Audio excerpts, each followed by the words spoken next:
જય હિન્દ મિત્રો, જોઈએ આપણે આજના વિડીયોમાં ગુજરાતની અંદર આવેલા આશ્રમ વિશે આપણે ચર્ચા કરવાના છે. એના વિશે કે ગુજરાતમાં આવેલા આશ્રમો વિશે આપણે ચર્ચા કરવાના છે. તો વિડીયો પૂરેપૂરો જોજો. શરૂઆત કરીએ આપણે વિડીયોની. જોઈએ તો જુઓ કે શ્રીમદ રાજચંદ્ર આશ્રમ. કયો? શ્રીમદ રાજચંદ્ર આશ્રમ મિત્રો ક્યાં આવેલો છે? તો આવેલો છે સાયલાની અંદર. ક્યાં છે? સાયલા. શ્રીમદ રાજચંદ્ર આશ્રમ સાયલાની અંદર આવેલો છે. ત્યારબાદ ગંગા સતીનો આશ્રમ મિત્રો ક્યાં આવેલો છે? તો મિત્રો આવેલો છે સમઢિયાળામાં. ક્યાં આગળ? સમઢિયાળા. ત્યારબાદ બજરંગદાસ બાપાનો આશ્રમ મિત્રો ક્યાં આવેલો છે? તો મિત્રો એ આવેલો છે બગદાણાની અંદર. ક્યાં છે? બગદાણાની અંદર બજરંગદાસ બાપાનો આશ્રમ આવેલો છે. ત્યારબાદ નથુરામનો આનંદ આશ્રમ ક્યાં આવેલો છે? તો મિત્રો બિલખા એટલે કે જુનાગઢની આવેલો. ક્યાં આગળ? બિલખા જુનાગઢની અંદર આવેલો છે. ત્યારબાદ કપિલ મુનિનો મિત્રો આશ્રમ. કોનો આશ્રમ? કપિલ મુનિનો આશ્રમ ક્યાં આવેલો છે? તો સિદ્ધપુર પાટણની અંદર આવેલો છે. જે જિલ્લો લાગે પાટણ, સિદ્ધપુરની અંદર, જે સરસ્વતી નદીના કિનારે આવેલો છે. ત્યારબાદ મૈપતરામ અનાથાશ્રમ મિત્રો ક્યાં આવેલો છે? અમદાવાદની અંદર આવેલો છે.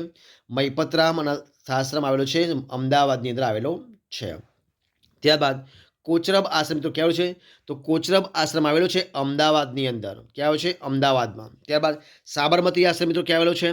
એ પણ આવેલો છે અમદાવાદની અંદર. ત્યારબાદ આપણે આગળ જોઈએ કે ઇન્દુલાલ યાજ્ઞિકનો આશ્રમ મિત્રો ક્યાં આવેલો છે? તો એ ખેડા નેનપુરની અંદર આવેલો છે. ક્યાં આગળ? ખેડા જિલ્લામાં નેનપુર જે છે તે સ્થળે આવેલો છે.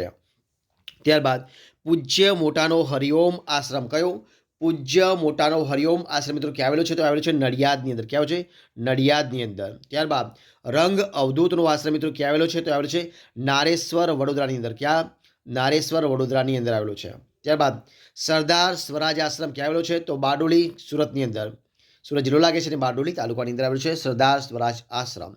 ત્યારબાદ જોઈએ આપણે જુગતરામ દવેનો આશ્રમ મિત્રો ક્યાં આવેલો છે? તો જુગતરામ દવેનો આશ્રમ આવેલો છે વેડછી, જે તાપી નદીના કિનારે આવે છે ત્યાં આગળ આવેલો છે.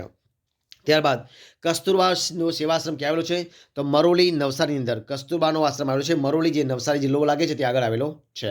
ત્યારબાદ શ્રી અરવિંદનો આશ્રમ ક્યાં આવેલો છે મિત્રો? આવેલો છે નારગોલ વલસાડની અંદર.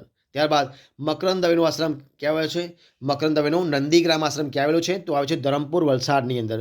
તો મિત્રો આ હતા ગુજરાતની અંદર મિત્રો જે આવેલા છે આશ્રમો, એ આવેલા આશ્રમ વિશે આપણે ચર્ચા કરી છે. તો જો તમને વિડીયો ગમે હોય તો લાઇક, કોમેન્ટ, સબસ્ક્રાઇબ જરૂરથી કરજો. ફરી મળીશું એક નવા વિડીયો સાથે, નવા ટોપિક સાથે. ત્યાં સુધી બની રહો. જય હિન્દ, જય ભારત.